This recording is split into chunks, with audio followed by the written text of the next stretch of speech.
Picking up from the previous video, we were halfway through this example, well, really 3/4 of the way through. So we've got our y coordinate substituted in here, root 2 on 2. We've got our gradient here of minus root 2 on 2 for the tangent line. And we've got our x coordinate, which is pi on 3. And we've got the c value, which is what we need to work out for that tangent line. And look, it's a whole bunch of fraction work, but if you're weak on your fractions, do something about it. Start off with simple fractions and build yourself up until this thing looks pretty straightforward. It looks messy, but it is fairly straightforward. So we've got this root 2 on 2, and I've simplified this fraction here by multiplying top and bottoms to get minus pi root 2 over 6 is equal plus c. And now I'm going to add this to both sides, negative pi root 2 on 6. Now, I've got a fraction over 2 here, so just in my head, I'm going to do a couple of steps at once here.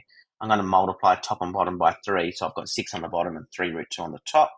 And so that would give me c is equal to 3 root 2 plus pi root 2 all over 6. If you like, you could make that, root 2 outside of 3 plus pi all over 6 would be fine as well.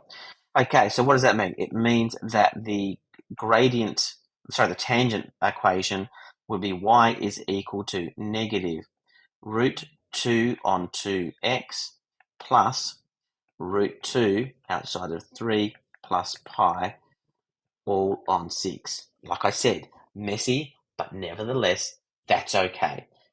It's just fractions. Don't be afraid. Okay, example 5. Y equals ln, natural log base e, of tan of x.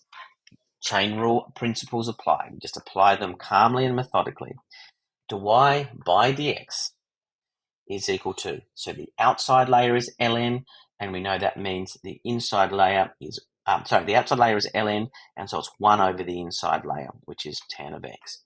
And then we multiply it by the derivative of tan x, which is sec squared x, or 1 on cos squared x. Okay, so that's that bit done. We can simplify it further. So if you remember, tan x equals sine x on cos x. So I hope it makes a fair bit of sense that 1 on tan x is going to be cos x over sine x. I've flipped this, so I'm flipping this. I hope that kind of makes sense. I'll leave that there in the notes as a thought bubble. And so we can say that's equal to cos of x over sine of x multiplied by 1 on cos squared x.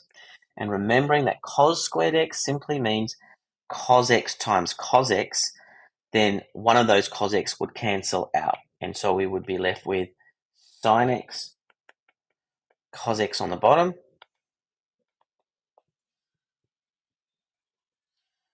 I did the bottom first because I didn't know how long to make that line, and then a 1 over on the top there. So the answer is 1 over sine x cos x. And that's that one done. Okay, just reminding you of this as an alternative notation, which is appropriate. D by dx of, and there's the function, e sine of 2x. Again, chain rule applies. Feel free to pause the video, try it out yourself and see if it works. So the derivative of the outside is e sine of 2x. In other words, when we've got e to the power of something, then the derivative is just e to the power of something. The derivative of the inside function is sine of 2x, and the derivative of sine of 2x is equal to cos of 2x. But then we've got another inside function here of 2x, and so we need to multiply it by 2 because the derivative of 2x is 2. Putting it all together, we are going to have, just trying to think of what the best order would be, 2 cos of 2x e sine of 2x. I think that would be the best order to write down. And we are done for that one. Now I've got one more example for you, and it's example 7 is question 6 from the 2022 test. So let me flick over to that test question here. And I just thought I'd do it because there's a bit of context there. So a pendulum has a resting point at O. We can see that in the diagram. Okay, it is released from point P1, so release, and its displacement from O is then measured. So it's going to go chick, chick, chick, chick, chick, chick, chick, chick, chick, chick, chick, chick, like that. It is found that the equation for displacement is that function there, y equals 20 cos pi on 2x, where x is the time in seconds from initial release. Okay, cool. So when x equals 0, it's there, and then every second it's recorded what position it would be from O. That's fine. State the instant, as usual. Can you see what I'm doing there? It's a literacy step for me, first of all. Do I understand what this problem is asking? Do I get all the what's happening in the problem? Do I understand what y is in the context of the problem? All of this allows me to make sense of what is being asked of me. State the instantaneous velocity after 1 second. Okay, as soon as I see the word instantaneous, I know it's talking about the derivative. The derivative gives us the rate of change at a particular point. Otherwise, if we see the word average, we're looking at over a period of time. Okay, so state the instantaneous velocity after 1 second after release. Let's do it. So as I said, instantaneous equals derivative. So away we go. My first step is to go dy by dx is equal to. Now I've got cos here, so I know that the derivative of cos is negative sine, and I also know that if I've got it multiplied by 20, then that 20 just sits there like so. And rather than multiplying it by negative sine, I'm just going to take the shortcut and say, well, I know that's going to be negative 20 then. Negative 20 sine of, and we keep the inside the same, because that's how the chain rule works. But then I look at the inside, which is pi on 2x, and I find the derivative of that. And the derivative of pi on 2x is pi on 2. Okay, so I've got a 2 on the bottom here, I've got a 20 here, so 2 goes into 20 10 times, and so I've got minus 10 pi multiplied by sine of pi on 2x. Yes, it is okay that pi is outside the sine or cosine.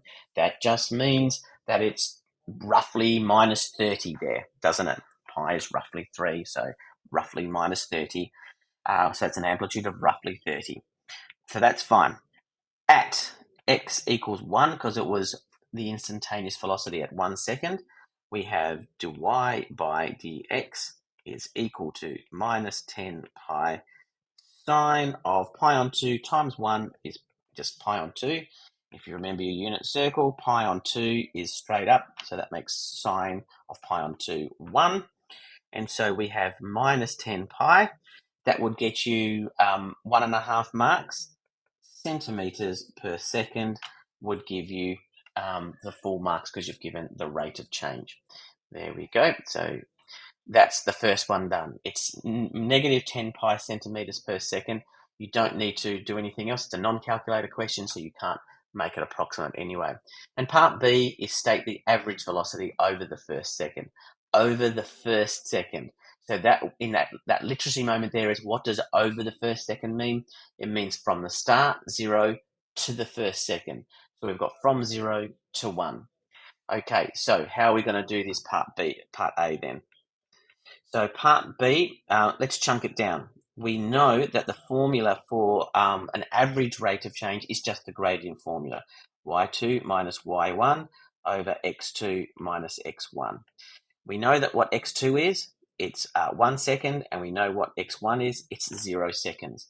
So we need to work out what y2 is at 1 second and what y1 is at 0 seconds. Okay, so let's do it. You could do this straight into the gradient formula, but I'm going to chunk it down because chunking down your question into small parts helps you just focus on each part. So y2 is when x equals 1.